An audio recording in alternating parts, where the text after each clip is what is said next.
하나님 말씀은 열왕기하 18장입니다.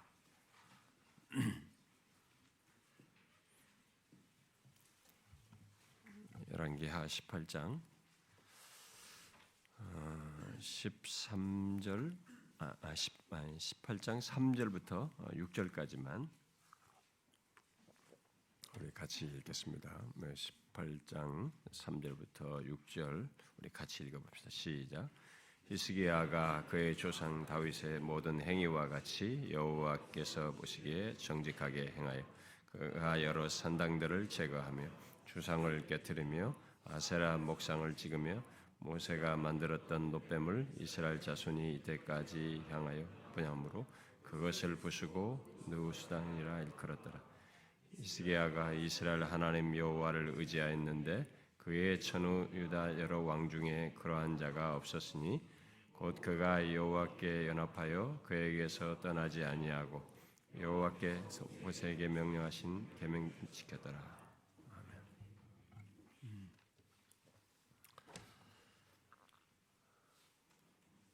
아멘. 주께서 우리에게 주신 이런 기회를 통해서 여러분들을 이렇게 섬길 수 있게 해주신 것이 저는 감사하고요.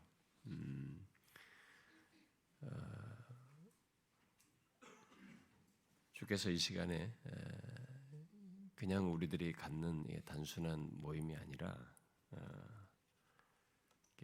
우리 가운데 계셔서 함께 진지하게 좀 고민하고 주께서 원하시는 것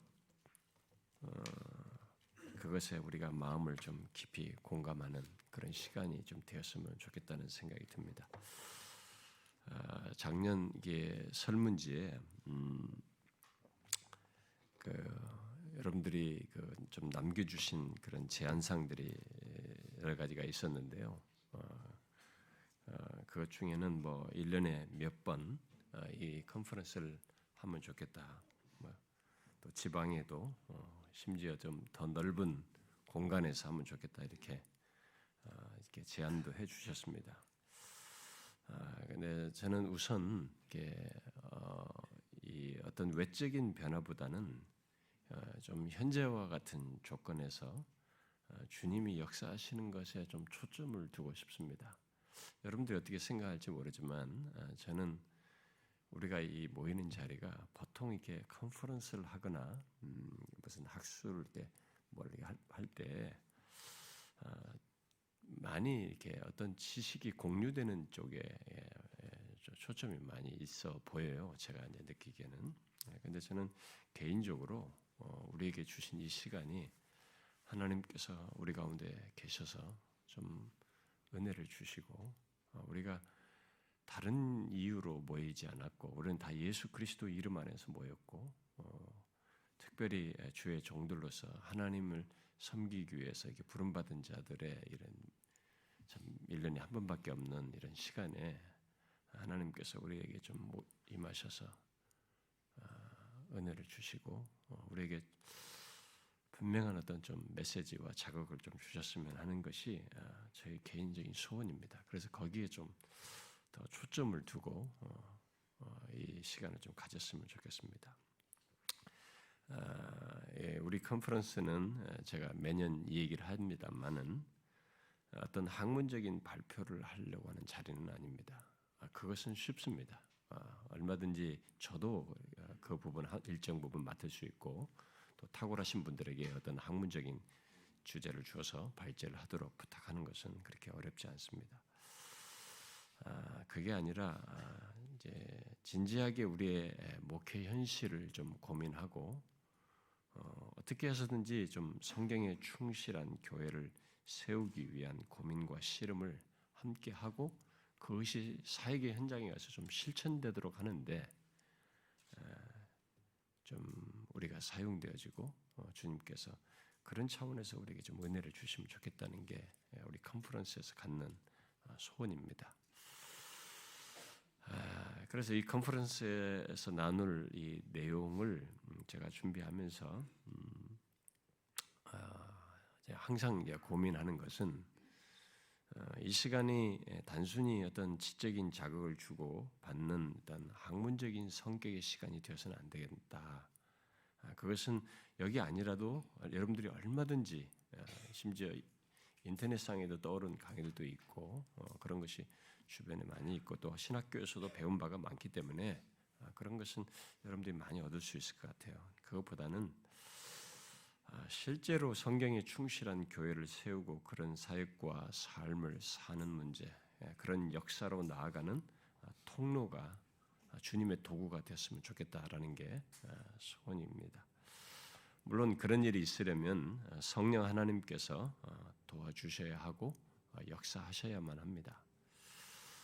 저는 이 시간 성령 하나님께서 우리 가운데 계셔서 우리를 움직여 주시기를 소원하고 종교개혁 500주년에 맞춰서 참된 교회를 추구하는 우리들에게 있어서 우리에게 있어야 할 개혁의 문제를 참된 교회를 세워나가는 것과 연관지어서 이 개혁의 문제를 금년에는 다루자고 우리가 서로가 마음을 같이 했습니다. 우리 잠교추에 계신 목사님들과.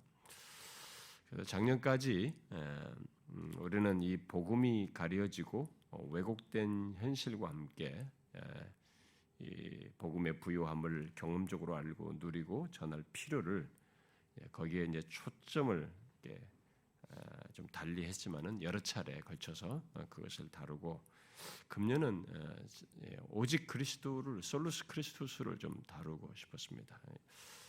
그것은 우리에게 익숙하면서도 굉장히 중요하고 반드시 있어야 하는 우리 사역의 현장에서나 모든 곳에서 그걸 다루려고 했습니다만 금년에 종교개혁 500주년이 너무 무게감이 있어요.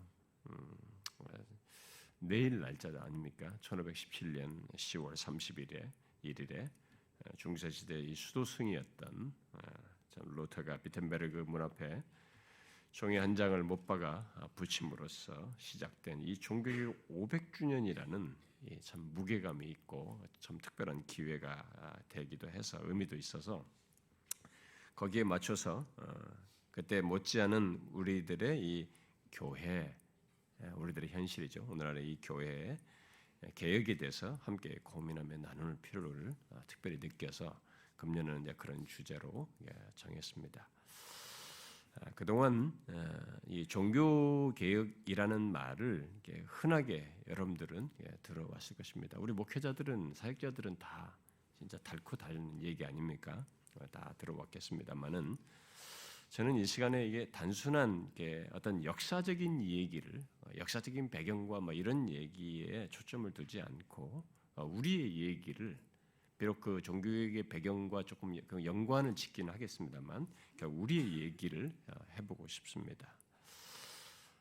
저는 여러분들이 너무나 잘 알고 많이 들었을 이 500년 전에 있었던 종교개혁 이야기는 일단 그런 역사적인 것은 최소화하고 그때와 같은 맥락에서 우리의 현재 모습과 상태를 정직하게 보고 정말 우리에게 계획이 있어야 한다면 무엇을 계획해야 하고 어떻게 해야 하는지를 실천적으로 생각해 보기를 원합니다.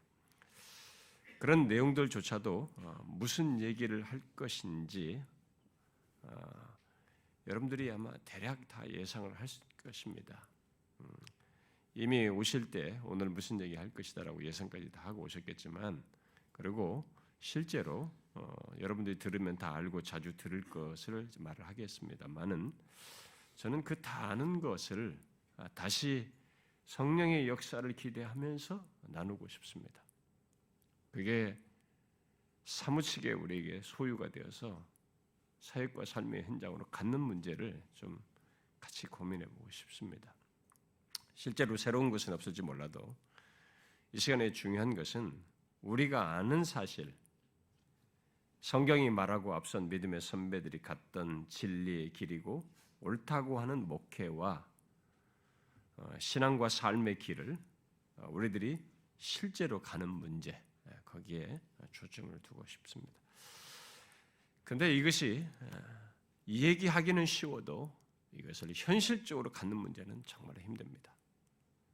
많은 시련을 겪어야 하고 그런 것들을 이길 수 있을 만큼 뭔가 확고한 것이 있어야 하기에 저는 이 성령의 도우심을 구하면서 다 아는 것을 나누는 이 시간에 정말로 주님의 도우심이 있어서 우리 각 사람의 마음에 감동을 주시고 우리를 개혁하는 문제를 진지하게 생각해 보기를 원합니다.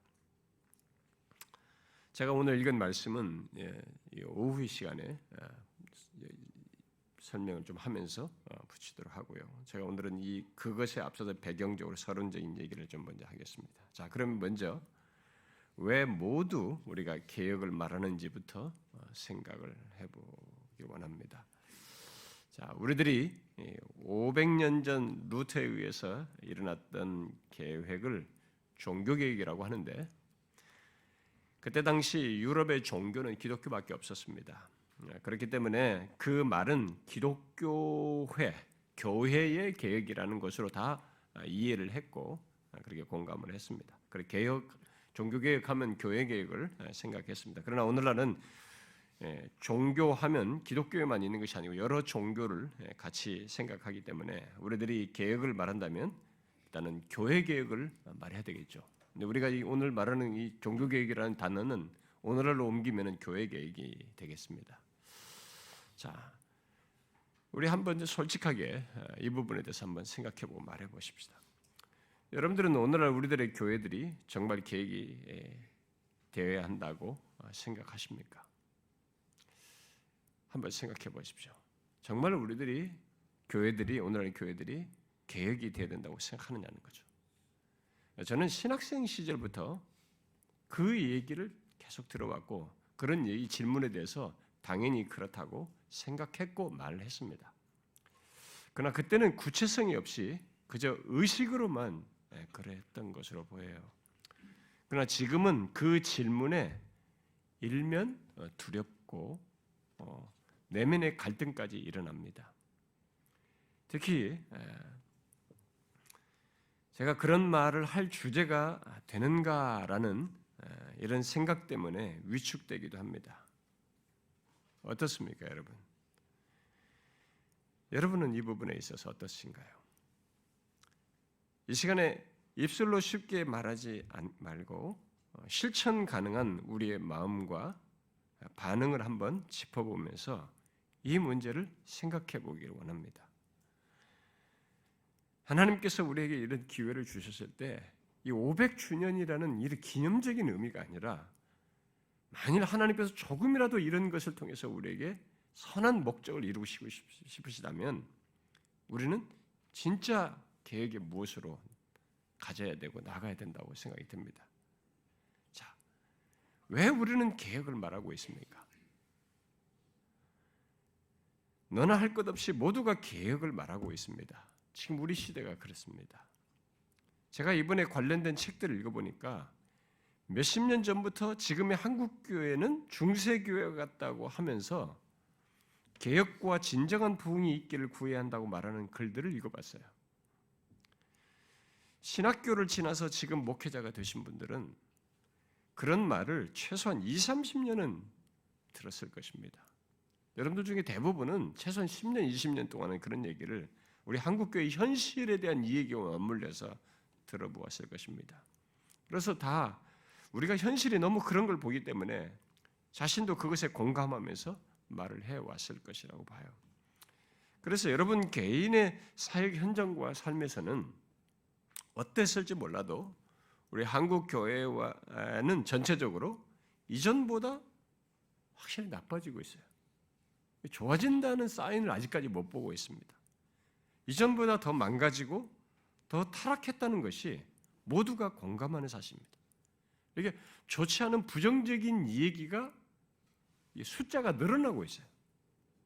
옛날에는 하나의 사건만 있어도 막 전국이 다 놀랐는데 이제는 하도 많아가지고 별로 놀라지가 않는 그런 뉴스거리가 되고 있습니다. 자, 무엇이 문제일까요?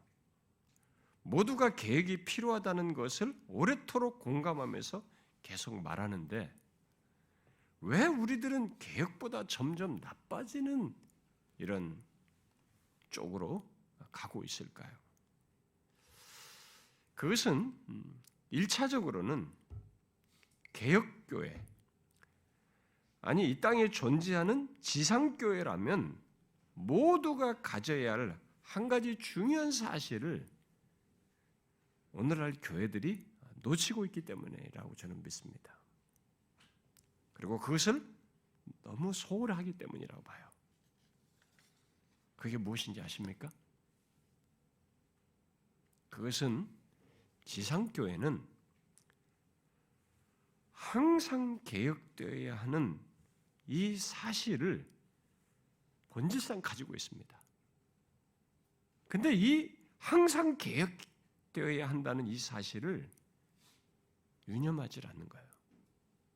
이 개혁교회들, 그리고 한번 개혁에서 뭔가 좋은 하나님의 선하신 역사를 맛보고 그런 것을 이룬 교회들이 더 이 부분에서 망각해요. 왜냐하면 그런 찬란한 경험이 있기 때문에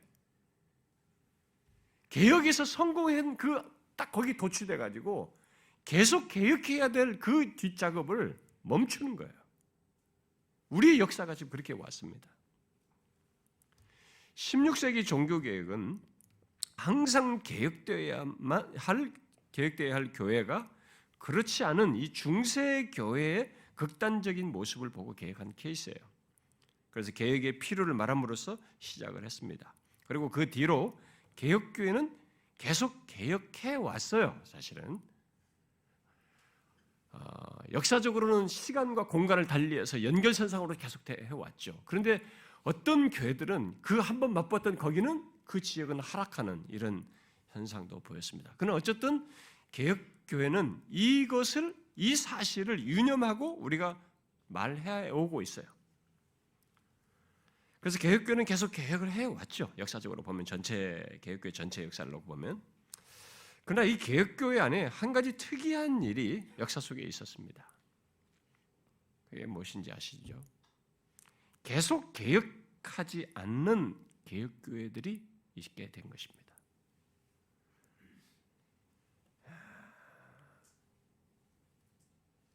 그래서 영적으로 메마르게 되고 위선적인 모습을 이 개혁교회들이 갖기 시작하는 거예요. 옳은 것을 가지고 있는데 위선적이고 교만하고 메마른, 상당히 탁월한 신학적 지식과 교리적 체계들을 가지고 있는데 이상스럽게 메마른 모습을 보여왔어요. 결국 영적으로 도덕적으로 타락하는 데까지 이 개혁교회 전통 안에서는 있기도 했습니다. 지난 역사 속의 모든 교회들이 그러했어요. 나라별로, 교파별로, 개교회별로. 개혁교회는 로마 카톨릭과 달리 하이라키 구조가 아닙니다. 하이라키 구조로 움직이는 교회가 아니고 교회의 머리 대신 그리스도께서 말씀과 성령을 통해서 움직이시기에 교회를 타락하게 하는 것에 예민해야 돼요. 굉장히 예민해야 되는 것입니다.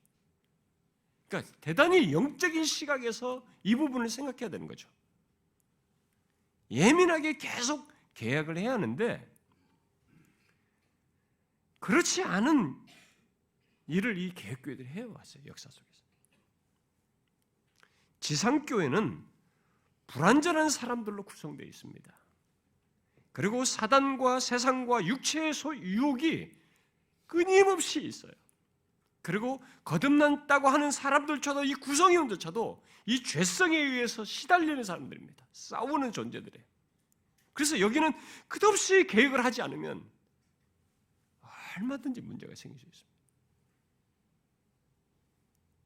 그래서 역사는 이 지상교회는 그런 한계 속에서 유혹을 계속 받아왔죠. 그래서 이 타협과 타락으로 나아갈 수 있는 여지와 한계를 가지고 있어서 항상 개혁의 필요를 가지고 있는 것입니다. 여러분들이 지상교회의 그런 한계를 생생하게 알고 싶으면 지난 개혁교회의 역사나 뭐 어느 특정한 이 개혁교회들 중에 어느 하나 특정한 교회 하나의 샘플로 뽑아가지고 그 한 교회의 역사를 보시면 알 수 있습니다. 한 교회가 30년, 40년을 자신들이 어떻게 해서 참 교회를 바르게 세워서 잘 세워놓고 그런 교회를 이뤄놨다 할지라도 30년, 40년을 영적으로 건강한 교회, 성경에 충실한 교회를 지속해서 갖는 것이 쉽지 않다는 것을 역사 속에서 보게 됩니다. 한 교회조차도. 그래서 목회자 한 사람이 뭐 스펄전이 뭐 30년 이상 목회를 잘하고 또 누가 이렇게 목회를 잘하고 뭐 로존스 목사가 어느 교회를 그 교회를 잘했다 할지라도 이 목회자 한 사람이 바뀌어도 또 목회자 한 사람의 어떤 타협적인 태도와 변화에 의해서도 그리고 또 교회 안에 이런 당회원들 중에 어느 한 사람의 잘못된 태도와 결정과 그런 어떤 것에 의해서도 교회가 타협의 길로 가요. 그리고 영적인 타락으로 가는 일이 일어나는 것을 역사 속에서 보게 됩니다. 그런데 단순히 어떤 행정적인 판단과 어떤 결정 잘못 정도가 아니라 이 지상교회는 사단과 세상과 육체의 유혹을 받아서 이 진리의 인간의 생각과 사상을 가미하고자 하는 유혹을 끝없이 받게 되는 것입니다. 그리고 인간의 간사한 의지가 더해져서 타협되고 뒤섞이고 왜곡됨으로써 영적인 타락으로 나아갈 수 있는 일이 얼마든지 흔하게 있어요. 목사 한 사람조차도 이 목회적인 외적인 성공을 위해서 얼마든 여기서 탁 결정을 하나에서 타협하는 길로 나갈 수 있는 것입니다. 이 타협의 물꼬는 계속 확장되거든요. 이런 사실들이 다 맞물려 있는 거죠. 그래서 교회의 타락은 그런 것으로부터 시작해가지고 결국 진리의 타협 이런 것부터 시작해가지고 예배와 교회 안의 조직과 직분과 활동 등 이런 것들이 사람 중심적이 되고 결국 신앙과 삶이 형식적이고 위선적으로 되는 일이 역시 이렇게 뒤이어서 있게 되는 것입니다. 그래서 계속 개혁하는 것이 멈추어져 가지고 타락으로 가는 거죠. 외형은 개혁교회고 바른 진리, 교리들을 다 가지고 있는데도 결국은 이전 같지 않은 타락의 길로 가버리는 거죠. 그러므로 이 지상의 교회는 항상 개혁을 필요로 하는 것입니다. 심지어 개혁되었다고 했을 때에도 개혁의 필요가 여전히 있는 것입니다. 그런데 우리들의 교회들의 흔한 모습을 한번 보십시오. 우리들은 항상 개혁되는 것보다 오직 교회의 외적인 성장에만 관심이 있거든요. 그것을 위해서 모든 것을 희생하고 있어요. 오늘날 우리들 교회들이. 그러니까 처음 개혁할 때부터 이게 교회를 시작하면서 이제 뭔가를 나름 할 때부터 이런 항상 개혁하는 이런 구조로서 목회를 개척해서 시작을 하고 그런 교회로 나가는 것보다 보통 교회를 시작할 때 처음에는 조금 긍정적이라 할지라도 이 의지 속에 사람들의 뭐가 자꾸 있냐면은 이 큰 교회에 대한 그림이 있는 것이에요. 사람이 많아지는 것에 대한 이 목표성이 있는 것이죠. 그러니까 이 계속 개혁해야 하는 이런 중심성을 견지하는 가운데서 가져야 되는데 거기에 계속 이런 큰 교회에 대한 그림을 가지고 교회 개척부터 시작하고 교회를 시작하니까 벌써 이게 탁 빈틈이 생기는 것입니다. 항상 개혁의 방해 물꼬를 처음부터 터놓고 시작하는 거죠. 여러분이 아실지 모르겠습니다만은 경험적으로도 목회자들은 다 경험을 하시고 있겠지만은 교회의 외적인 성장에만 초점을 맞추고 그것을 위해서 교회의 방향과 사역을 맞추게 되면 교회의 개혁은 실질적인 면에서 일어나지 않습니다. 지속하기 어려워요. 그래서 우리가 부러워하는 막 멋진 큰 교회들 보면 타협 범벅입니다. 제가 나중에 오후 시간까지 얘기하면 뭐가 어떻게 타협되는지 여러분들이 이제 아실 겁니다. 항상 개혁하는 것을 하지 않고 수적인 성장에만 힘써온 오늘날 우리들의 교회들의 실상은 이 실상을 여러분들이 어느 정도는 아실 거예요. 근데 이제 질문은 안다면 여러분들이 어느 정도 그것을 심각하게 아는가, 그리고 어떻게 알고 있는가가 이제 궁금해요. 우리들이 진짜 계획을 원한다면 먼저 이것부터 정확히 알아야 합니다. 그러니까 우리가 얼마나 우리들의 실상이 얼마나 우리들이 계획과 동떨어진 실상을 가지고 있는지를 좀 이렇게 이 격차감이 얼마나 큰지를 알아야 이 아픔도 크고 이렇게 있으면 반드시 가야 된다라는 그런 좀 자극도 상대적으로 강할 수 있다고 봅니다. 그래서 제가 이 부분을 서론적으로 오늘은 오전 시간에는 아주 브리프하게만 얘기하겠습니다. 세 가지 측면에서 우리의 실상을 좀 말을 하고 싶습니다. 그래서 여러분들이 이 세 가지 측면에서 우리의 실상을 정직하게 한번 보십시오. 그리고 오후에는 해결책도 같은 맥락에서 살펴보려고 합니다. 자, 제일 먼저 항상 계획되어야 할 교회가 항상 계획을 하지 않음으로써 생긴 우리들의 실상, 첫 번째로 한번 생각할 게 한번 보세요. 그것은 뭐겠습니까? 진리가 변질되고 왜곡된 것이에요. 이것은 지난 교회 역사 속에서 계속 있었던 것입니다. 특히 종교개혁 전에 아주 극심했습니다. 중세교회는 하나님의 말씀인 성경의 권위를 무시하고 교황과 사제의 말에 최고 권위를 부여하여서 결국 성경 외 전통을 덧붙였습니다. 우리는 너무 익숙한 카톨릭의 잔재처럼만 알고 있는데 이런 것들을 우리에게도 연결시켜 생각해 봐야 됩니다. 근데 그들이 그랬어요. 그래서 그들이 그런 것 속에서 나타낸 치명적인 잘못이 뭐냐면 성경만으로는 불충분하다는 이런 신앙과 삶, 기독교 세계를 구축한 겁니다. 하나님의 말씀만으로는 부족하다는 것이 이게 목회와 사역의 현장에 그대로 반영된 것이죠.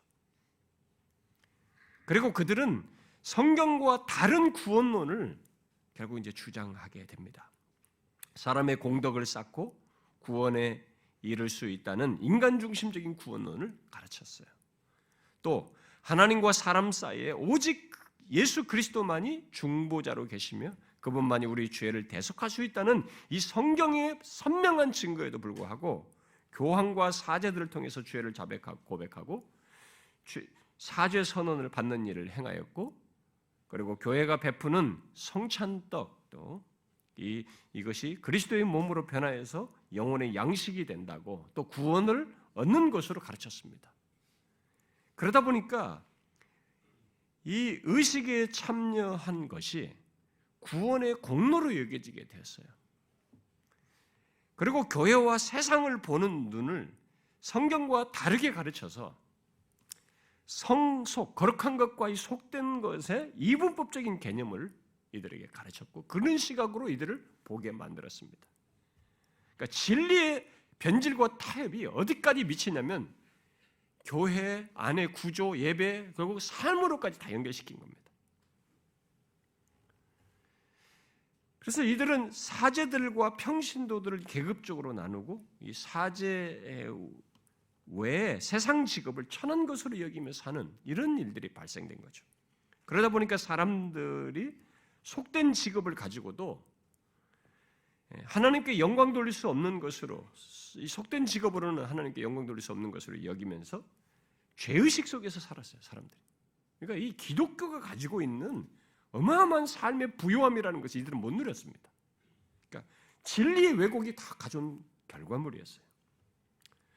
여러분, 항상 개혁되지 않는 교회의 실상을 한번 보십시오. 같은 맥락에서 진리가, 교리가 이런 식으로 변질되고 왜곡되어서 사람들을 성경이 말하는 것과 전혀 상관없는 것으로 이끄는 이런 일이 발생된다는 것입니다. 자, 그런 시각에서 우리가 한번 우리들의 사역 현장과 오늘날의 기독교회를, 한국교회를 봐야 됩니다. 그래서 그런 것을 하나님께서 좀 더 선명하게 보여주시면, 깨닫게 하시면, 이런 모든 역사적인 자료와 성경의 근거에서 깨닫고 그것을 하나님께서 내게 좀 사무실 깨달으면 우리 목회자는 머리서부터 발끝까지 정말 오금이 저릴 정도 떨고 전율하는 일이 생길 수 있어요. 나는 생겨야 된다고 믿습니다. 개인적으로. 어느 정도 우리가 심각한지. 이게 신학 지식으로 아는 게 아니고 이런 맥락에서 한번 중세교회 못지않은 것을 한번 봐야 돼요.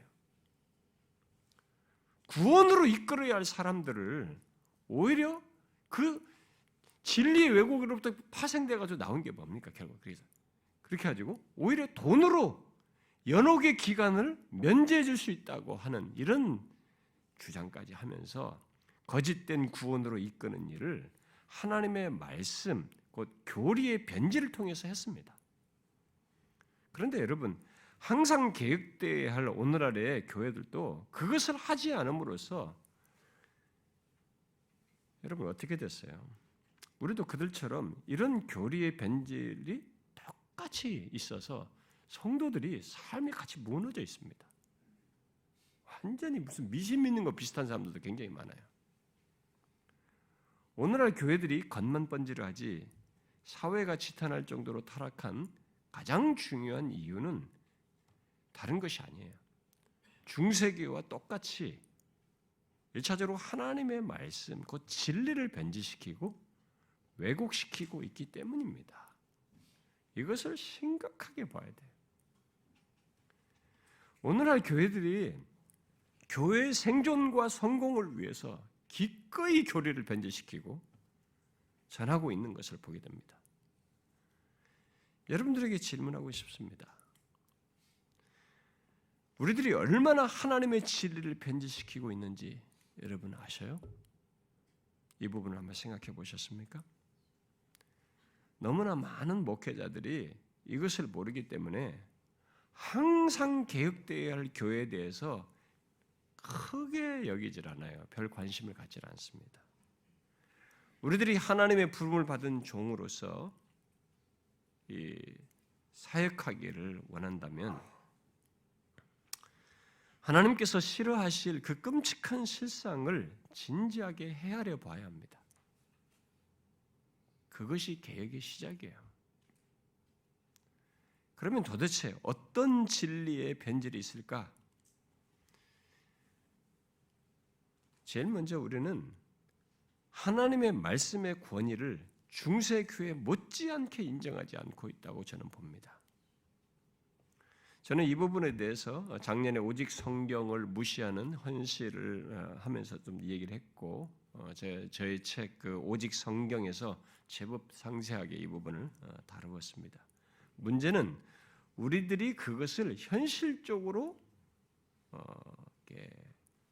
무시하고 있다는 것인데 우리들의 교회와 이 목회자들을 한번 이런 맥락에서 한번 보면 좋습니다. 필요합니다. 많은 교회, 많은 목회자들이 하나님의 말씀만으로 불충분하다는 생각을 가지고 일종의 믿음이에요. 진짜. 하나님 말씀으로만으로는 안 돼라는 이런 말을 목회자들이 우리끼리 서로 합니다. 진짜. 이런 믿음을 드러내고 있어요. 그게 뭡니까, 여러분? 그러면서 결국 어떤 방법을 우리가 취합니까? 마케팅 전략을 쓰는 거죠. 마케팅 방법을 쓰는 거죠. 심리학적인 치유나 이런 기술을 도입하는 거죠. 유명 연예인들의 간증을 쓰는 거예요. 큰 교회들은 뭐 거의 다 하지 않습니까? 그리고 막 그런 사람이 좀 뭔가 사람을 좀 끌 것 같은 사람을 데려와서 좀 이렇게 간증을 하게 되면 뭔가를 한번 하게 하고 싶은 방법을 쓰는 겁니다. 그리고 각종 엔터테인먼트들을 사용하는 것이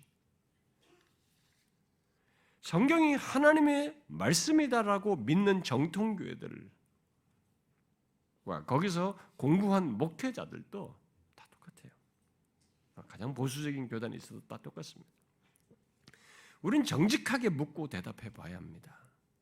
정말로 사람의 구원과 변화, 거룩한 사람이 거룩하게 변화되는 이런 모습들, 그리고 교회의 성장과 이 성숙 이런 것들이 정말로 하나님 말씀만으로 안 된다고 믿는지 진지하게 생각해 봐야 됩니다.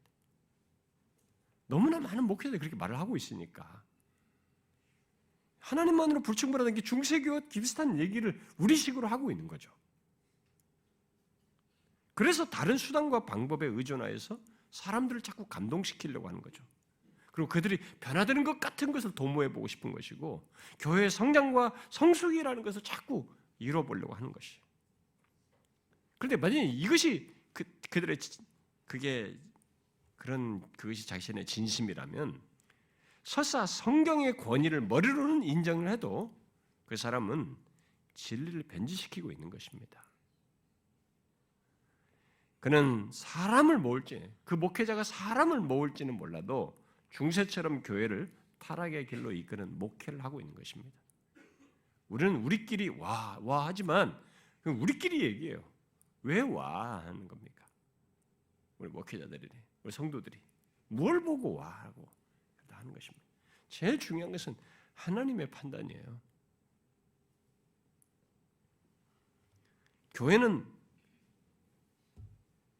교회의 모든 역사는 말씀과 성령으로 있게 되는 것입니다. 곧 구원으로 이끄는 이 생명의 역사로부터 시작해서 사람을 거룩하게 변화시키고 성숙하게 하는 역사, 그리고 하나님을 향한 진실한 헌신과 감사와 감격과 기쁨, 그리고 하나님께 영광 돌리는 삶이 있고, 그래서 교회가 그런 가운데서 교회됨을 이루어가며 성숙하고 성장해 나가는 이런 생명의 역사는 말씀과 성령으로 있는 것이에요. 그런데 어느새 교회들은 너도 나도 앞다투어서 이런 성경의 권위, 하나님의 말씀의 충분성을 불신하는 거죠.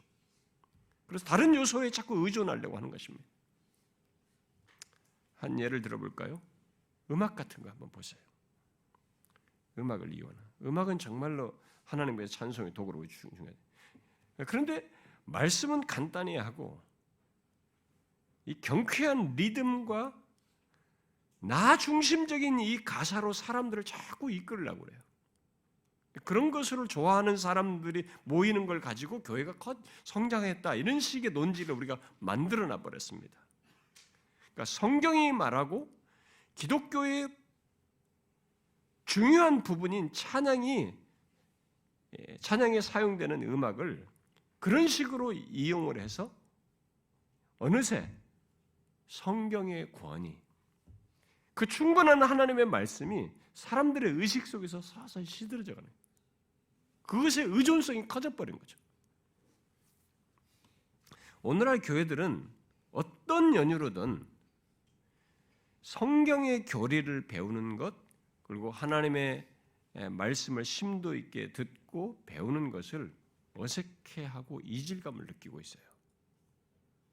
또 하나님의 말씀, 곧 성경의 말씀으로 사람을 상담하고 교훈하고 이끄는 것을 구태연한 얘기로, 뻔한 얘기, 그냥 답만 얘기하는 것처럼 나는 지금 그 얘기 안 듣고 싶다, 뭐 이런 논지죠. 대신 내 느낌, 내 정서, 내 생각에 맞는 그저 주관적인 얘기를 들을 때에 호감도가 있어서 또 그런 식으로 사람들을 채워주는 분위기를 우리가 만들어가고 있습니다. 그래서 성경이 우리의 신앙과 삶의 유일한 준칙이라고 하는 사실이 이제는 안 통하는 현실이 되었습니다. 상당히 구닥다리 같은 얘기예요. 분명 교회에 속한 자는 하나님의 말씀을 신앙과 삶의 유일한 준칙으로 삼고 그 안에서 영혼의 생명과 변화와 성숙을 경험하는데, 그것이 초대교회부터 지금까지 역사, 하나님의 생명의 역사, 진정한 역사였는데 이제는 그것이 추상적인 것이 되어버렸어요. 특히 자신들이 들었다고 하는 하나님의 음성이나 어떤 체험을 성경보다 더 권위 있는 것으로 가르치고 따르는 것이 상당히 보편화되어 있습니다. 분명 성령 하나님이 성경과 무관하게 말씀하시지도 않고 역사하시지도 않는데, 오늘날은 성경과 무관한 또 동떨어진 체험과 계시와 음성을 말하는 것이 아주 보편화되어 있습니다. 그런 신비한 체험과 하나님의 경험을 가르치고 따르고 좋아하고 그런 교회에 사람들이 모이기는 이런 현상이 벌어지고 있습니다.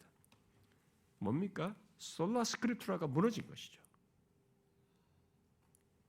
그런데 우리들이 변질시키고 있는 하나님의 진리, 곧 이 교리의 변질은 이것만이 아닙니다. 아주 결정적인 것이 있어요. 바로 옛날 중세시대처럼 오늘날도 구원에 대한 하나님의 말씀, 이 곧 구원 교리를 변질시킨 것입니다. 더욱 일반적으로 말하면 사람을 구원으로 이끄는 이 복음이 심하게 왜곡되고 변질됐어요. 우리는 그런 실상을 지난 3년 동안 이 컨퍼런스에서 집중적으로 살폈습니다. 우리는 이 문제에 대해서 냉정하게 생각해 봐야 합니다. 왜냐하면 너무나 중요한 문제거든요. 이것을 가볍게 여기면 진짜 가벼운 사역자가 되고 가벼운 목회자가 됩니다. 진지하게 생각해봐야 돼요. 이게 중요한 문제입니다. 이 세상에 존재하는 이 교회의 존재 가치를 말하는 것이에요. 옛날 중세시대는 스스로 구원할 수 없는 타락한 우리를 위해 또 가망 없는 우리를 위해 하나님이 친히 오셔서 우리의 죄를 사하시고 구원하여 하나님께 자유롭게 나갈 수 있게 하신 이 놀라운 복음을 왜곡하여서 듣지 못하게 했습니다. 대신 사람들은 자신들이 쌓아야 할 공덕의 요구를 받았고 그 가르침 속에 살면서 그것에 지쳤어요.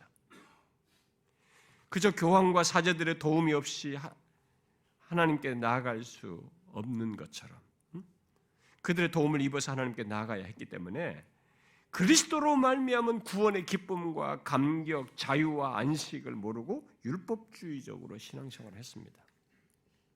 복음이 변질되고 왜곡될 때에 교회의 실상이 어떠한지를 중세교회는 앞서서 정확하게 우리에게 먼저 보여줬어요.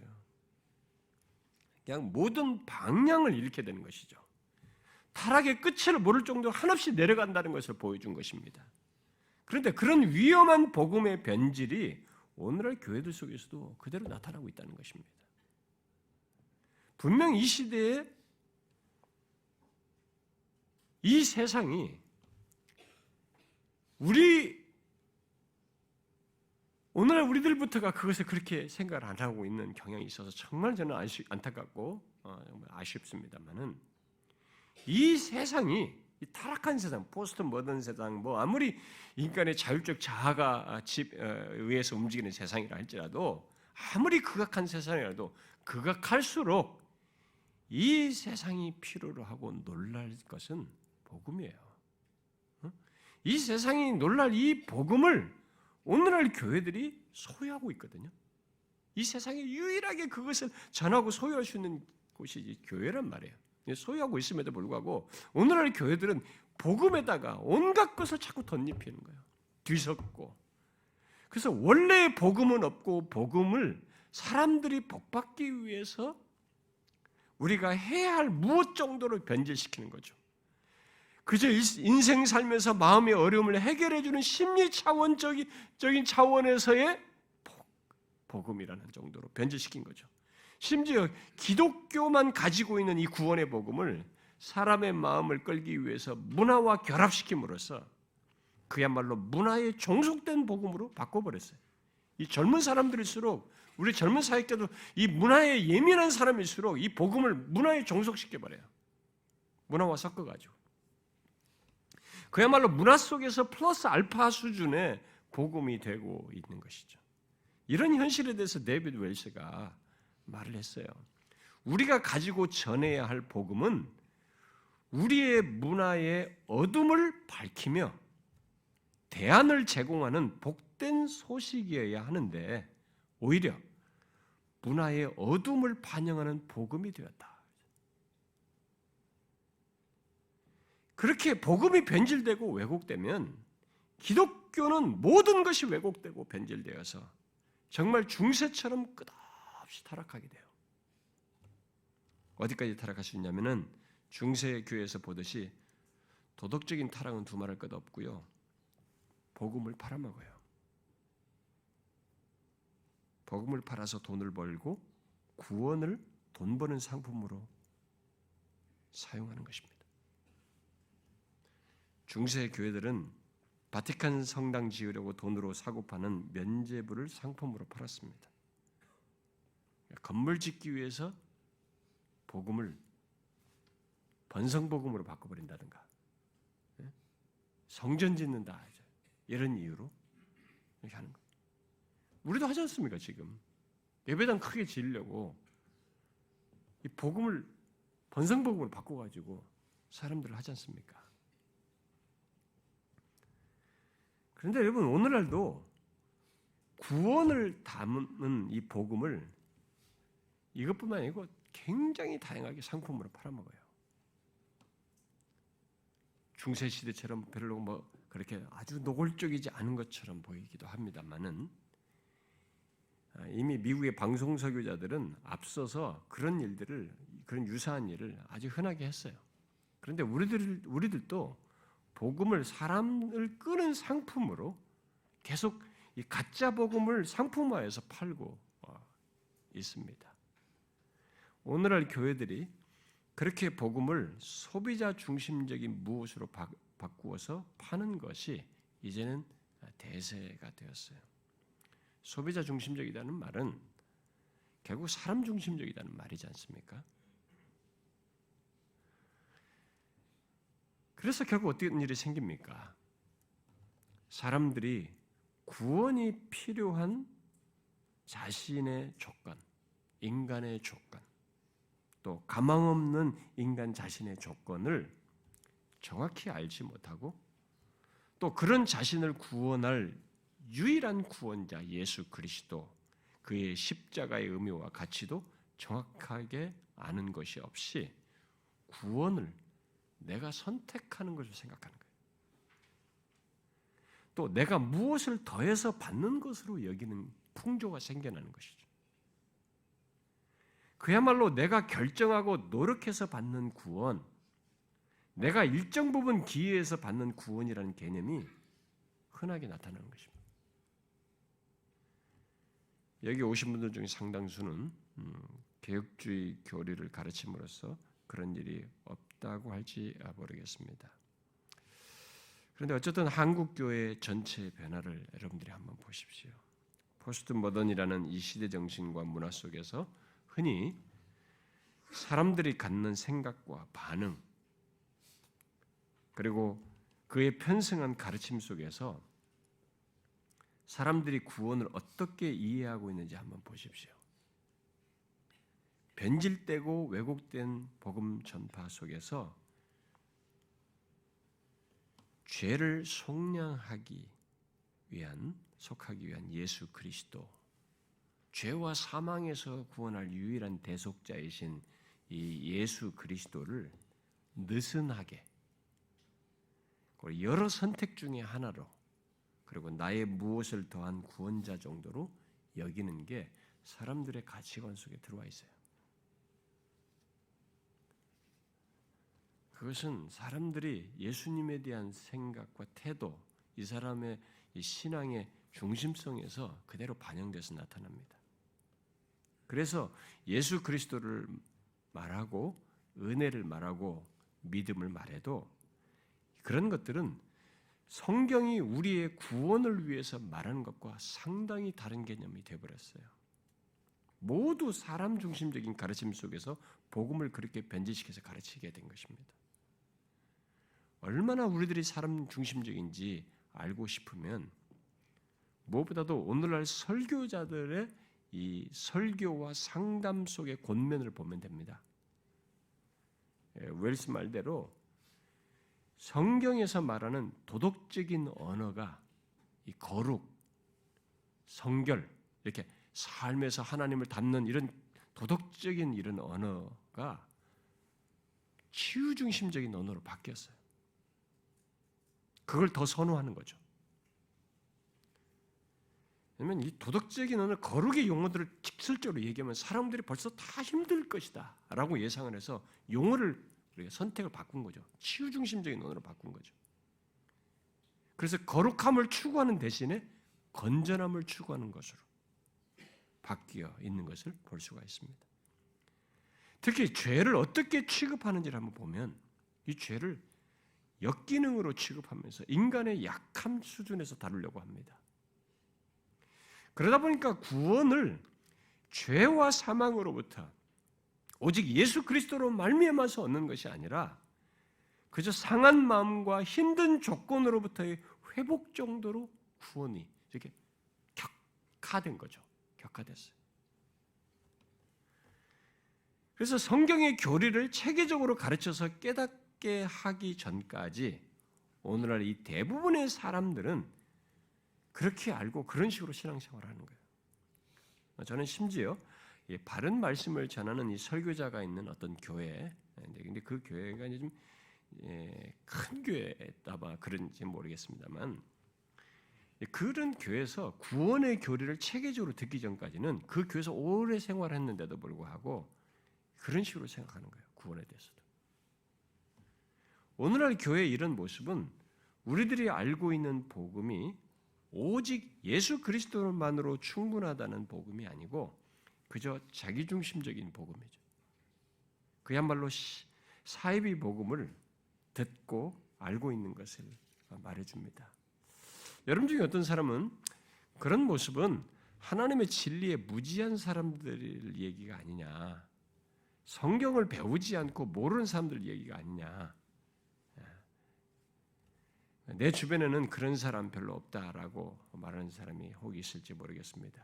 그러면 오늘날 예수 그리스도의 십자가의 대속, 바로 그의 공로 때문에 오직 은혜로 믿음으로 받게 되는 구원, 구체적으로 의롭다함을 얻는 것에 대해서 배워 아는 사람들이 요즘 그런 이 복음의 핵심적인 내용에 대해서 어떻게 하는지 보십시오. 오늘날 왜 교회 안에 이 칭의론이 다시 불붙고 논쟁이 불붙는지 한번 생각해 보세요.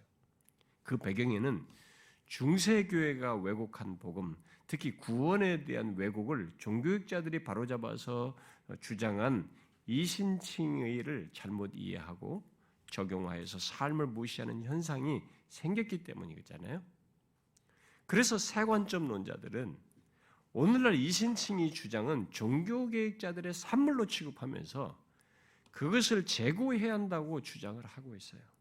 그리고는 나름 성경과 제2성전기 자료를 가지고 오직 믿음으로 의롭다함을 얻는 것이 아니라 결국 믿음 플러스 순종으로 의롭다함을 얻는 것으로 주장을 하고 있습니다. 그리고 거기에 많은 목회자들이 오늘날 이 교회 현실에 대한 반발과 대안으로 그 수정된 칭의관을 수용하여서 그것이 성경이 말하는 칭의론이다라고 주장을 하고 따르고 있습니다. 그들의 그런 주장 배경에는 종교개혁 이후의 개혁교회들이 구원에 대해서 잘못 이해한 것이 있어요, 분명히. 분명히 종교학자들이 중세교회의 변질을 구원교리를 바로잡아서 성경이 말하는 대로 그리스도의 공로 때문에 오직 믿음으로 의롭다함을 얻는다는 것을 말하면서 그것과 함께 그에 따르는 이 거룩한 삶, 그 성화를 분리될 수 없는 것으로 말하면서 그것을 경험하고 살았는데 그 둘을 분리하는 거죠, 이들이. 이런 의롭다함과 이들이 종교학자들이 바로잡아서 그 분리될 수 없는 것으로 말한 것을 분리하는 모습이 흔한 현실이 되어버렸어요. 이 둘을 의롭다함을 얻는 것과 이 성화의 삶의 이런 분리는 그런 가르침을 왜곡한 현실이 이 개혁교회들이 항상 개혁해야 하는 것에 교리까지도 항상 개혁해야 된다는 이 사실, 그런 현실이 있는 것을 보고 그런 것을 바로잡으면서 교리를 계속적으로 바르게 하는 이 개혁하는 이 일을 해야 하는데 그것을 멈춘 거죠. 그래서 이 개혁교회 안에 그런 문제가 생겨요. 그걸 탁 세관점론자들이라든가 이렇게 칭의의 수정론을 주장하는 사람들이 그걸 탁 잡아서 이 얘기를 꺼낸 것입니다. 바로 이 개혁교회들 안에 의롭다함을 얻었다고 하면서 거룩한 삶을 소홀히 하고 방종에 빠지는 일이 있어 왔습니다. 이게 종교개혁 전통 속의 개혁교회들 안에 있었어요. 심지어 청교도들 안에서도 극단적으로 이 율법 폐기론이 있었고 그런 것이 있었습니다. 신율법주의도 있었고. 근데 지금도 교회 안에는 예수 그리스도께서 이루신 것 때문에 오직 믿음으로 구원을 얻었다고 말하면서 세상 사람들과 별로 다를 바 없이 살아가는 사람들이 있습니다. 항상 개혁되지 않은 개혁교회 안에서 이 교리를 개혁하지 않음으로써 일어난 현상이에요. 그러니까 우리들의 사역의 현장 속에서 이렇게 어떤 진리, 성경이 의롭다고 하는, 믿음으로 의롭다는 이 진리가 사람들에게 맞춰서 변질시킬 것이 아니라 이들이 이 진리를 바르게 적용하지 못한 것을 이 진리로 여전히 새롭게 개혁을 해줘야 되는데 그렇지 않았어요. 그런 현상에서 이들에게 맞추는, 그래서 지금 세관점도 결국 그런 현실을 반영해서 거기에 맞추는 칭의론을 주장하는 셈입니다.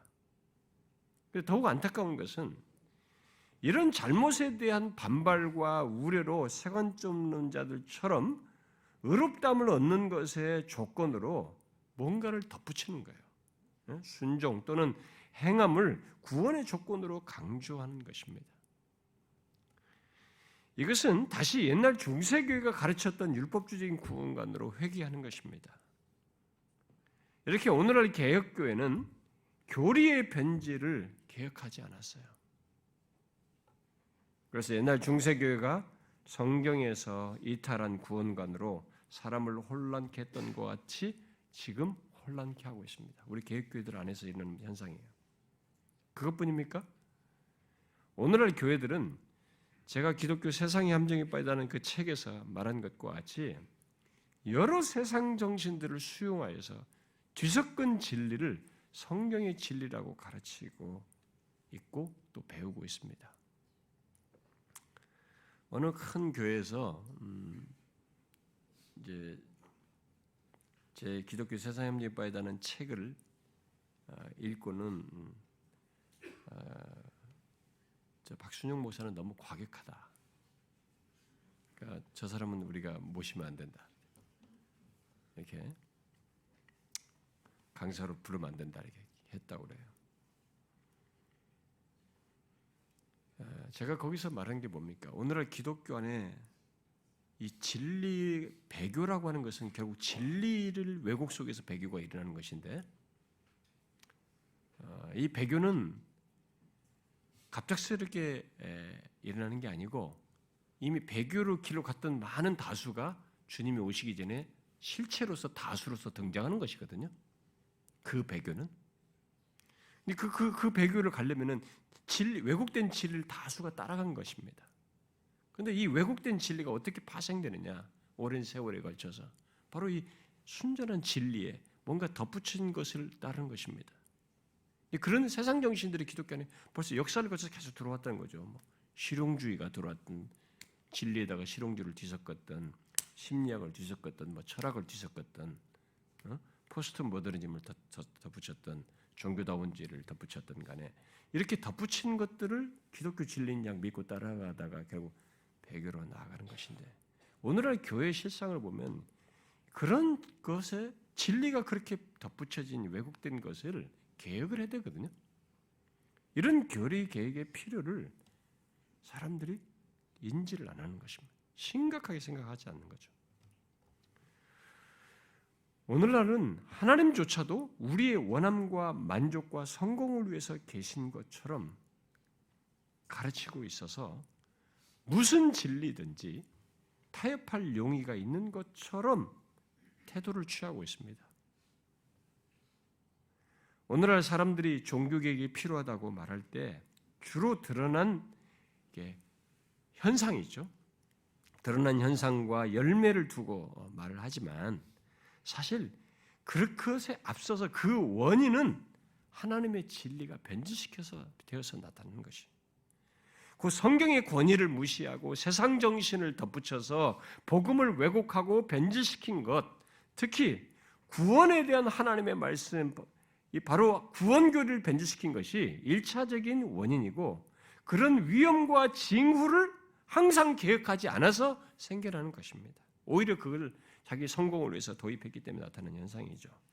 여러분, 오늘날 교회들이 우리의 신앙과 삶의 준칙으로서 성경만으로 충분한 것으로 여기고 또 예수 그리스도를 구원 얻는 여러 길 중에 하나로 취급하고 충분하지 못한 것으로 여기면서 이게 예수 그리스도조차도 여러 길 중에 하나로 여기고 또 우리들이 구원 얻는데 하나님의 은혜만으로 또 오직 믿음으로는 부족해서 그래서 사람 중심적인 신앙과 삶, 그런 구원과 교회 생활을 바꾼 것이 이런 현상이 우리들에게 나타나는 많은 현상이 중세교회가 가진 조건, 진리를 왜곡해서 교리를 변질시키고 그래서 사람들의 삶까지 무너뜨리게 한 그 구조와 잘 보면 껍데기는 현상은 좀 다를지 모르지만 중심으로 딱 들어가면 무슨 차이가 있습니까, 여러분?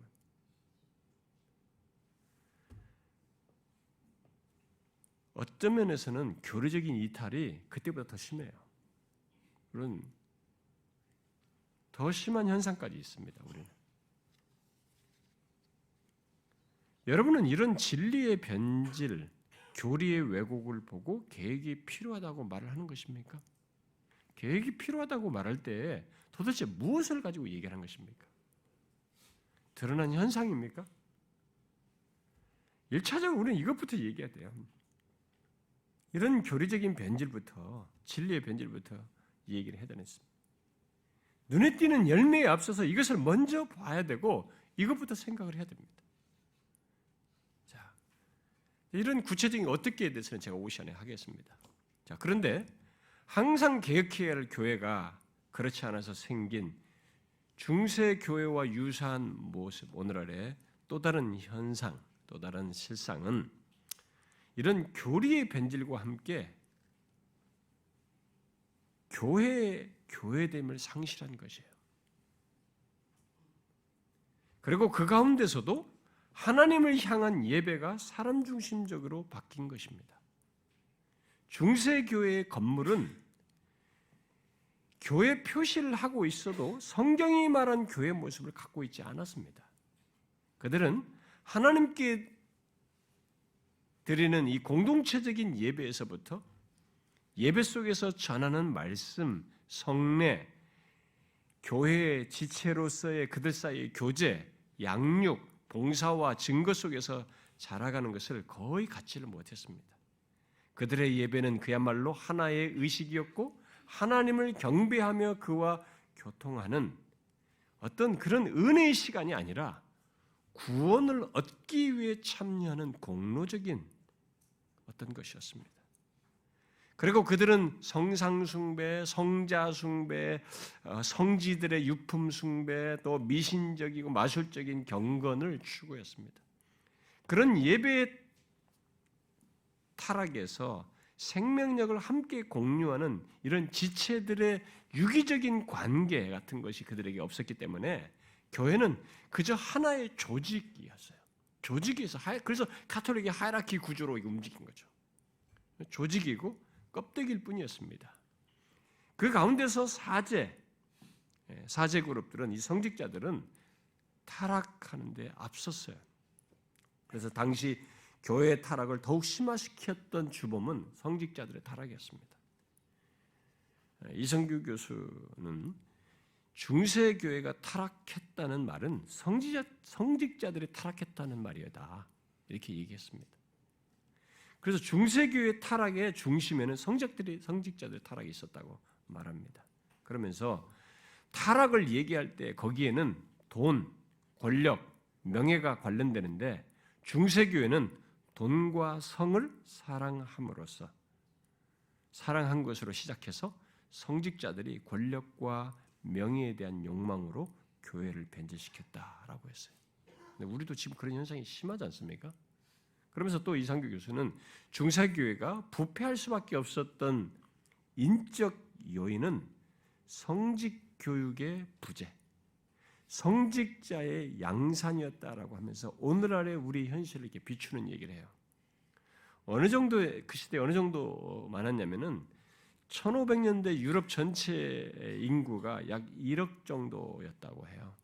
그런데 거기에 성직자의 수가 500만 명 정도 됐다고 그래요. 그러면 인구 20명당 사제가 한 명이 셉니다.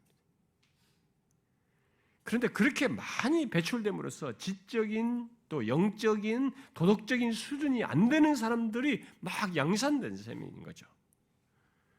여러분, 중세교회의 부패의 실상이 오늘날의 우리 한국교회 안에서도 그런 면에서 같이 비슷해 보이잖아요. 많이 양산되는데 우리가 지적, 영적, 도덕적 수준이 안 되는 거죠.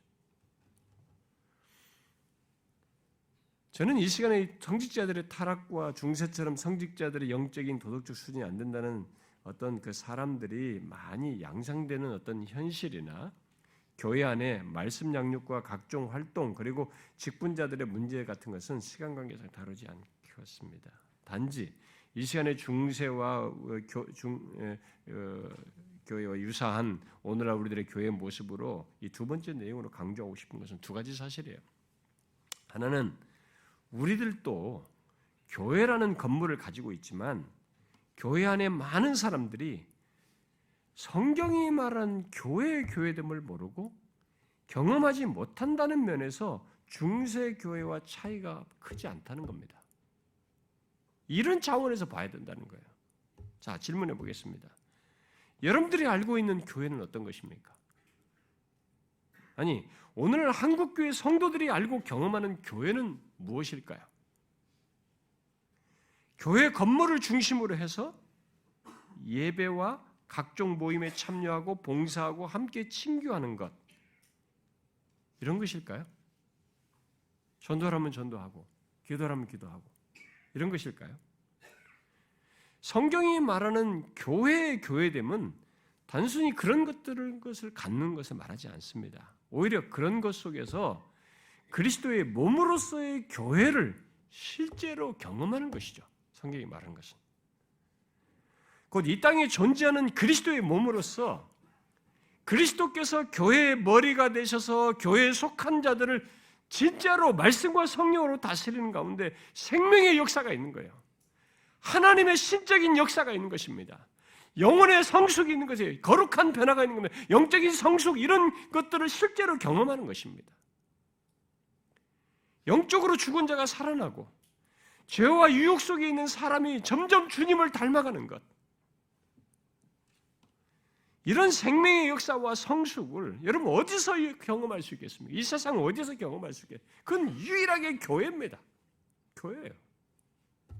그런데 교회가 타락하고 생명력을 잃어가게 되면 어떤 현상이 벌어집니까? 교회 속에 있는 각 사람, 바로 교회 속에 있는 내가 그렇게 같이 되는 거죠. 어떻습니까? 여러분은 바울이 에베소 4장에서 말한 이 교회에 대한 것이 그것을 실제로 경험함으로써 알고 있습니까? 그것을 생생히 경험하며 살고 있습니까? 저는 오늘날 교회 안에 많은 사람들이 교회의 교회됨을 경험적으로 모른다고 봐요.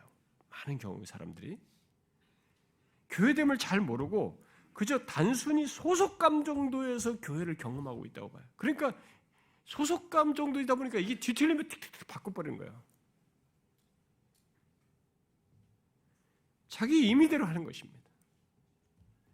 진실로 말씀과 성령으로 우리를 이끄시며 변화시키고 성숙하게 하시는 머리 대신 그리스도의 다스리심과 인도를 실질적으로 인식하지 못하고 그 실체를 아주 많은 사람들이 체험적으로 알지 못하고 있던 거 아닌가.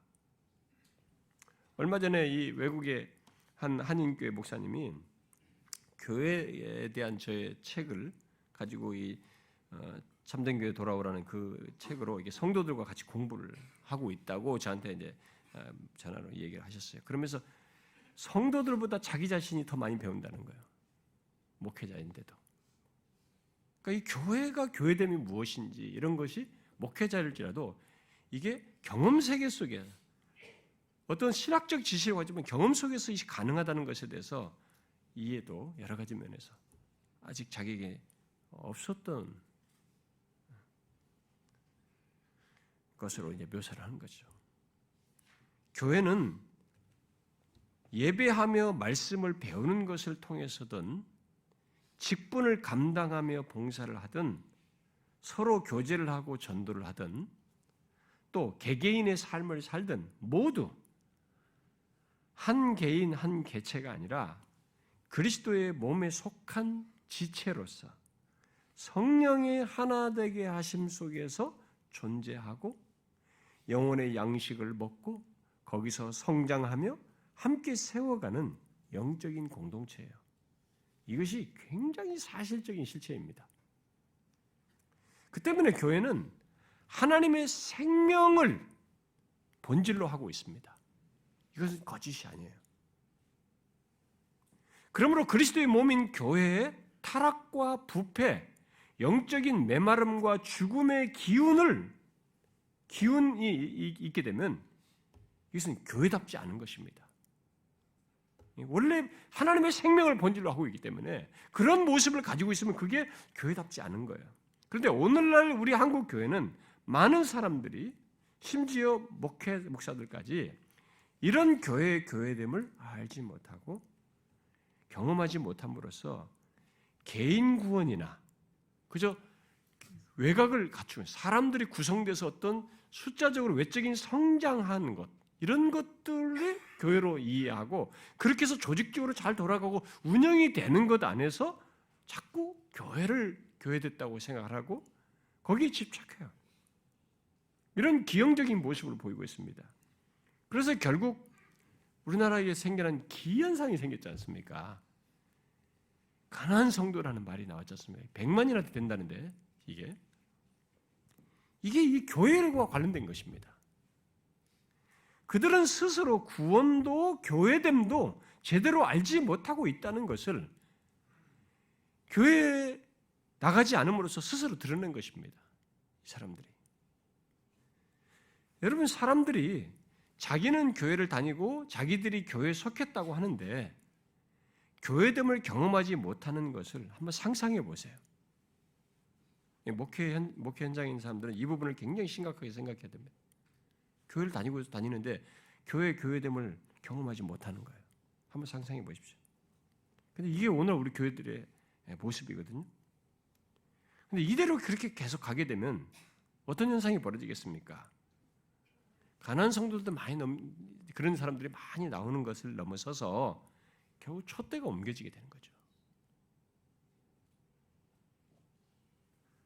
우리는 이 교회의 교회됨이 오늘날의 교회됨을 경험하지 못하는 것이 우리가 개혁을 말하면서 생각해야 할 중요한 두 번째 사실이에요. 그런데 이 중세 교회와 유사한 오늘날 교회의 모습으로 여기 덧붙여 생각해야 될 것이 예배 타락이에요. 여러분 로마 가톨릭 교회의 예배 분위기가 어떻습니까? 지금도 이 성당에 가면 사람들이 외형적으로 우리보다 더 나이스해 보이거든요. 상당히 엄숙해 보이고, 진짜 예배 같아요, 뭔가.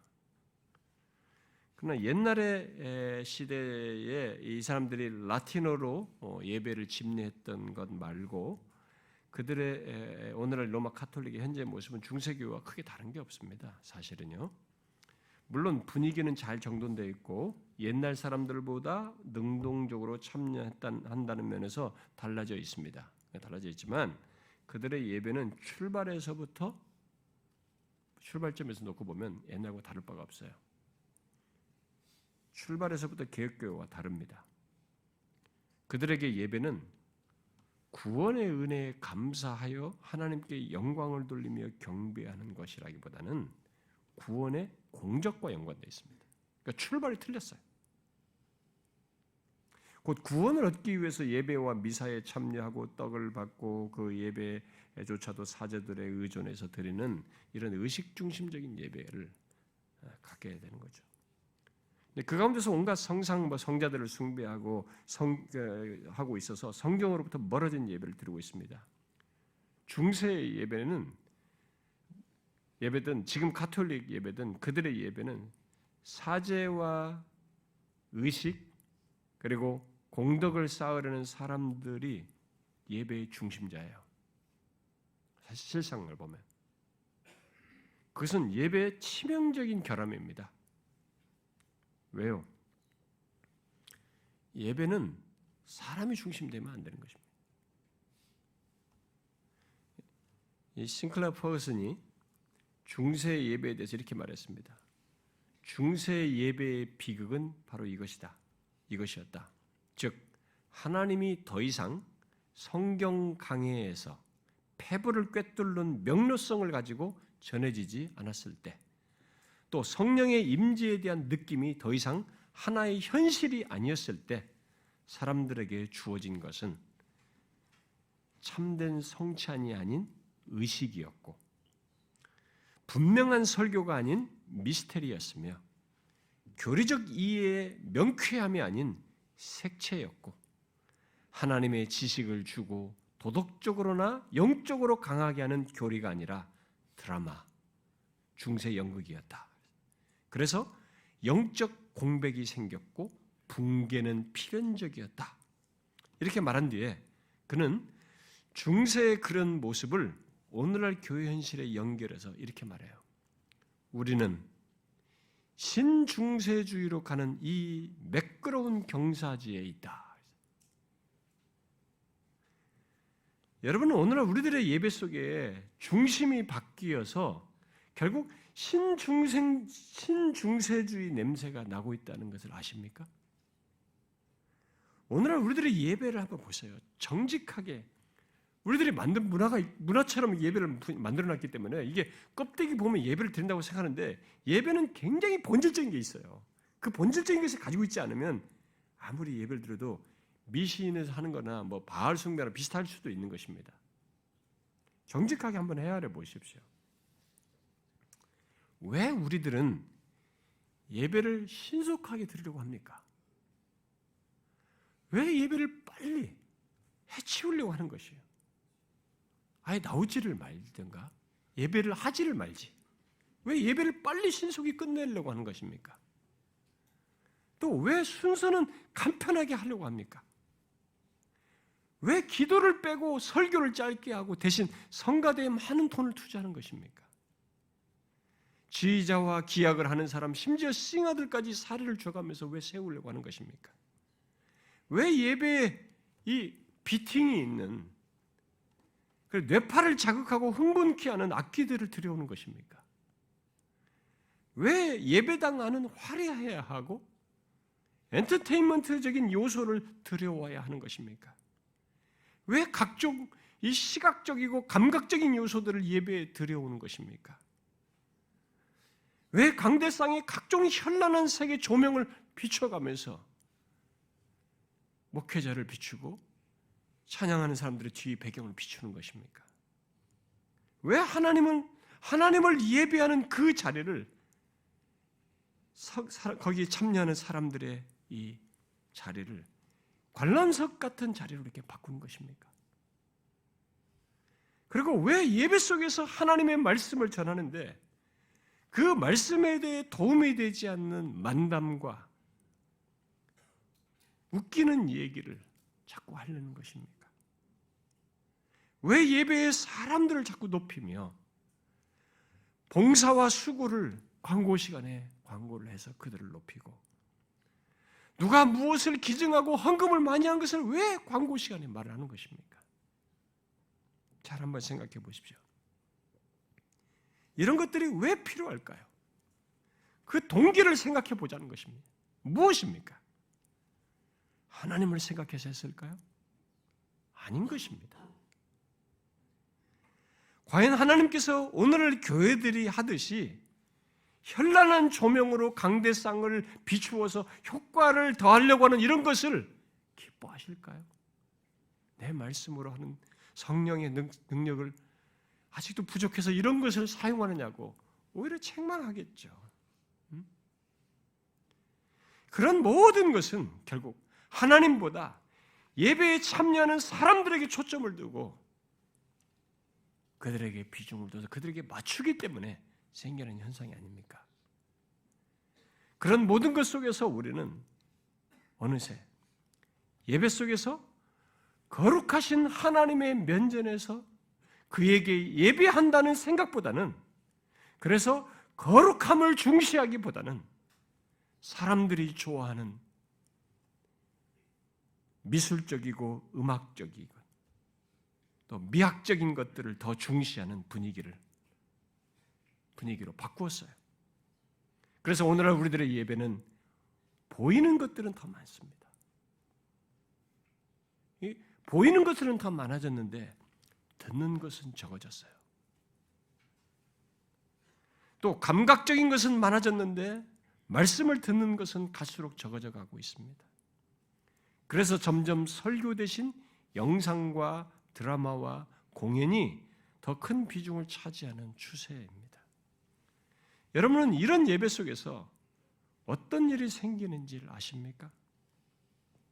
아주 큰 사실이 우리에게서 배제됩니다. 그게 무엇일까요? 우리의 의식과 우리의 행동, 판단, 결정, 결국 삶에서 하나님보다 내가 더 중시되는 것이 기독교적인 신앙의 체계로 흡수되는 것입니다. 예배 속에서부터 사람 중심적이었기 때문에 이게 나의 가치를 형성해요. 신앙생활 방식을 결정합니다. 내 중심적인 신앙생활이 가능해져 버리는 거죠. 어마어마한 변화가 생기는 것이죠. 결국 하나님이 우리의 삶의 중심에서 빠지게 되는 것입니다.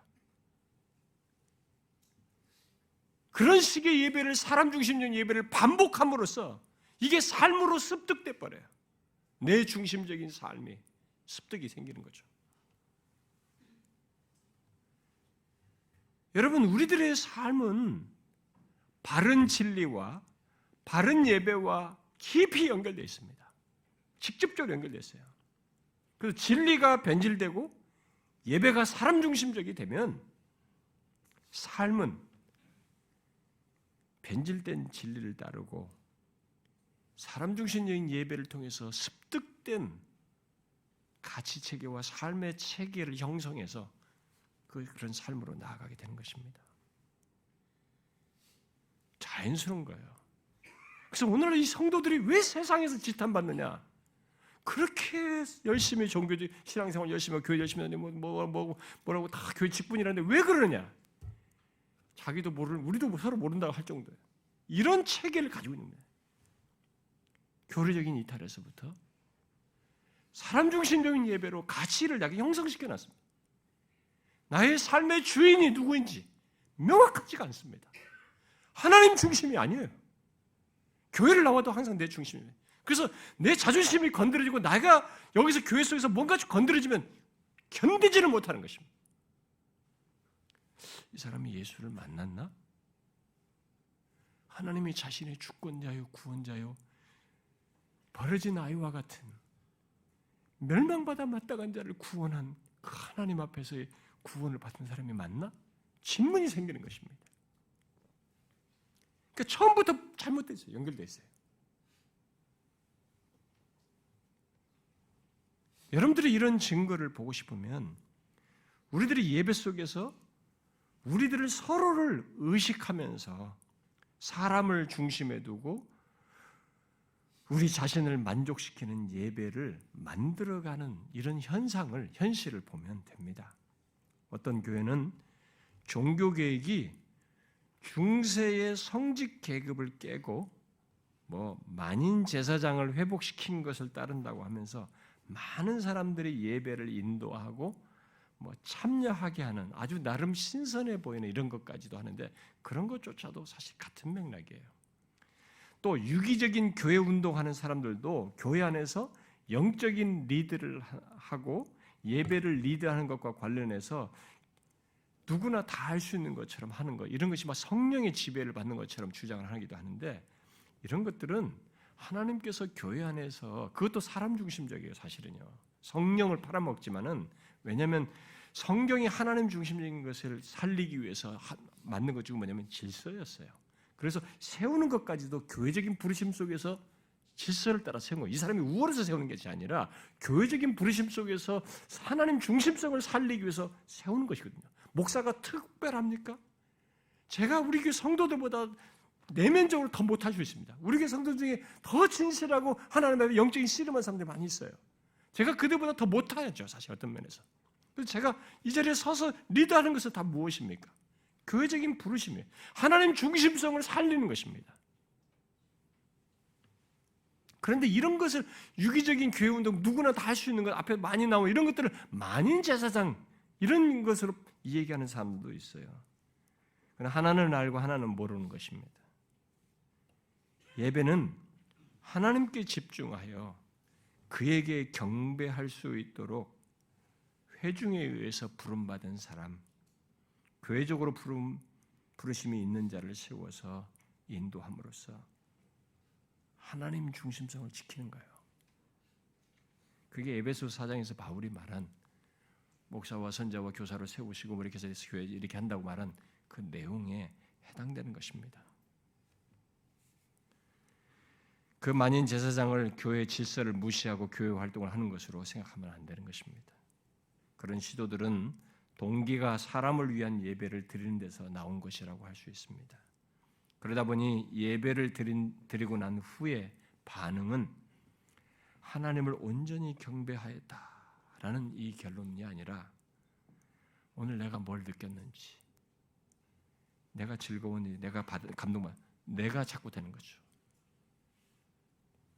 여러분 예배의 결론은 야 오늘 예배 어땠어? 내가 어땠어? 이게 아니에요. 그것은 결과물이 부가적인 것이고 오늘 내가 하나님을 온전히 예배했는가? 하나님을 영화롭게 했는가? 이 질문에 대한 답을 가져야 됩니다. 이 답을 안 가르쳐주고 사람들이 오늘 막 눈물을 흘렸다, 타치받았다, 감동받았다 여기에 모두가 원하고 목회자도 그걸 채워주고 싶어하는 겁니다. 비록 내 마음은 씁쓸했어도 힘들었어도 하나님을 온전히 예배한 것이 예배의 결과로서 우리에게 체킹되어야 될 내용이에요. 사람 중심이 되다 보니까 이런 현상이 생긴 것입니다. 예배의 가장 기본적인 사실은 하나님이 예배의 중심에 계신 것입니다. 거짓말이 아니에요. 그런데 오늘날 많은 교회들이 그 가장 기본적인 사실에 빠진 예배를 드리고 있습니다. 대신 사람이 중심이 되어서 그들을 만족시키기 위해서 예배의 시간의 길이, 말씀의 길이를 다 줄이고 여타의 시각적이고 감각적인 것들을 입혀서 그들을 즐겁게 하려고 무던히 애를 씁니다. 그런 예배를 드리다 보니 하나님이 예배 속에서 임재하여 영혼을 소생시키시고 충만케 하시는 것이 무엇인지, 정말 예배 속에서 받는 하나님의 은혜가 무엇인지 알지 못하면서 예배하는 자들이 많아지는 것이에요. 항상 개혁해야 할 교회의 내용 속에는 지금 말한 이런 내용들이 뼈대예요. 핵심입니다.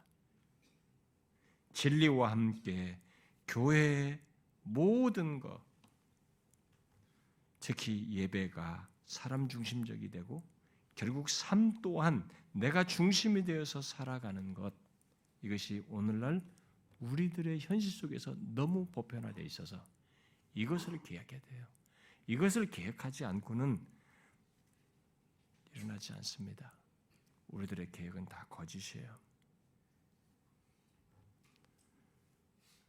이런 것들을 구체적으로 개혁하지 않는 한 우리가 말하는 개혁은 구호입니다. 희망사항이에요. 그런데 오늘날의 이런 현실을 우리가 다 목도하고 있어서 우리는 개혁하지 않을 수 없는 그런 부담과 요구를 받고 있습니다. 그래서 개혁은 피할 수가 없습니다. 우리들이 현재 현실에 대해서 정확히 알아야 할 뿐만 아니라 이제 중요한 것은 실제로 개혁을 하는 거예요. 근데 이게 어렵습니다. 이 어려운 문제를 그래도 구체적으로 어떻게 할 것인가에 대한 내용은 오후 시간에 얘기하겠습니다. 우리 사랑하는 동역자 여러분, 이 문제를 하나님 앞에서 같이 고민해 보면 좋겠습니다. 저는 그냥 여러분들을 조금이라도 섬길 수 있는 기회를 주셔서 감사함으로 이런 것을 나누는 것인데요. 우리가 같이 고민하고 하나님의 도우심을 크게 힘입어서 실제적인 개혁으로 나갈 수 있으면 좋겠습니다. 오늘 이 말한 이런 내용들을. 자, 이 시간 잠깐 좀 기도하면 좋겠습니다.